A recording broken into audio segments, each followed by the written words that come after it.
Bonsoir à tous, c'est l'heure de l'information sur RTI 1. Bienvenue. La Côte d'Ivoire et l'Afrique du Sud renforcent leur coopération, notamment par des projets d'accords bilatéraux. Aujourd'hui, 19 octobre, s'est ouverte la première session de la commission mixte de coopération Côte d'Ivoire-Afrique du Sud avec des experts des deux pays. Ils vont étudier les différents axes de renforcement des relations entre Yamoussoukro et Pretoria. La rencontre va prendre fin le 21 octobre prochain en présence des ministres en charge des affaires étrangères des deux pays.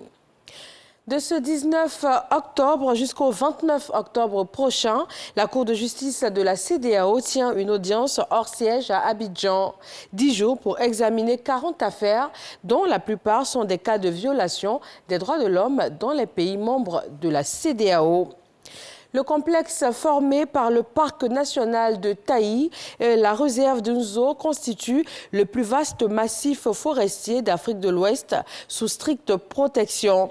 Couvrant plus d'un demi-million d'hectares, ce massif représente environ le quart de la superficie totale pour le réseau d'aires protégées de Côte d'Ivoire. Son importance lui a valu d'être classé dans les réseaux des réserves de biosphère en 1978 et d'être inscrit comme bien du patrimoine mondial en 1982. Il n'est pas aisé de visiter le parc national de Taï, mais nos reporters ont séjourné au cœur de cette forêt primaire pour nous ramener des images exclusives et inédites des richesses fortement convoitées par les populations riveraines, mais jalousement conservées par l'Office ivoirien des parcs et réserves. Vous verrez tout cela dans le dossier de ce 20h sur RTI 1. En santé, le Centre national d'oncologie médicale et de thérapie Alassane Ouattara a permis à plus de 700 femmes de se faire dépister gratuitement du cancer du sein.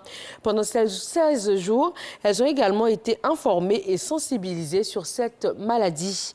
Isaïo.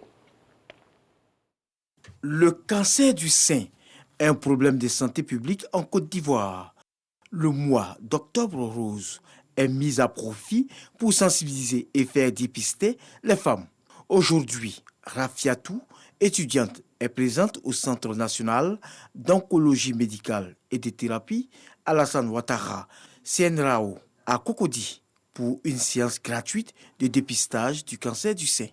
L'appel du nom, la remise d'une fiche de numérotation, la prise de température, l'application du gel de main et du renseignement de la fiche constituent les différentes étapes avant la rencontre avec le médecin. Dans mon entourage, j'ai vu beaucoup de personnes décédées de cette maladie. Et vraiment, ça me fait peur. Donc, vaut mieux être vite dépisté pour pouvoir vite en guérir. Après son examen, si on découvre une pathologie au niveau des seins, nous lui demandons les examens nécessaires pour le diagnostic de cette pathologie. Et si besoin est, nous lui faisons une prescription en fonction de la symptomatologie qu'elle nous aura auparavant expliquée. Comme Rafiatou, plusieurs femmes profitent de cette gratuité de soins. Nous sommes dans le mois rose, octobre, donc je vous prie de venir vous faire dépister pour connaître votre statut. C'est très important pour une femme de savoir son état de santé. Mieux le mal est vite détecté, plus il peut être soigné. C'est pourquoi la directrice du CNRAO exhorte les femmes à se faire dépister précocement. C'est bien de venir à l'hôpital dès qu'on sent des signes, mais ce n'est pas le dépistage. Aujourd'hui, il est démontré que quand quelqu'un ne sent rien et qui vient à l'hôpital pour faire un contrôle et qu'on découvre un cancer du sein, c'est suffisamment petit pour qu'on en guérisse totalement et pour qu'on garde ces deux seins. Ce sont plus de 700 femmes qui ont été dépistées au Centre national d'oncologie médicale et de thérapie Alassane Ouattara depuis le début de l'opération, le 1er octobre dernier, jusqu'à ce jour.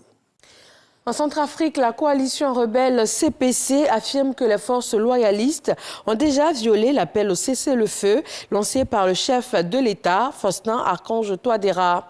Cependant, le communiqué signé par un porte-parole du CPC depuis Paris ne précise pas si la coalition rebelle s'engage ou non à respecter ce même cessez-le-feu. La décision du président centrafricain de décréter un cessez-le-feu unilatéral et immédiat vendredi 15 octobre a été accueillie très favorablement favorablement par la communauté internationale. Mais certains observateurs doutent encore de son applicabilité sur le terrain, suite notamment au regain de violence ces dernières semaines dans le centre et dans l'ouest du pays. En Inde, au moins 41 personnes ont perdu la vie dans des inondations et des glissements de terrain. Beaucoup d'autres sont encore portés disparus. Ces débordements ont été déclenchés par plusieurs jours de fortes pluies et le bilan est encore provisoire. Selon les prévisions météorologiques, de fortes pluies devraient encore frapper dans les jours à venir l'état méridional du Kerala, où des inondations ont déjà fait plus de 27 morts depuis vendredi, avec des milliers d'évacuations. Voilà pour ce bref point de l'actualité. Merci de l'avoir suivi. Retrouvez tout de suite l'info dans nos régions et le journal à 20h sur RTI 1.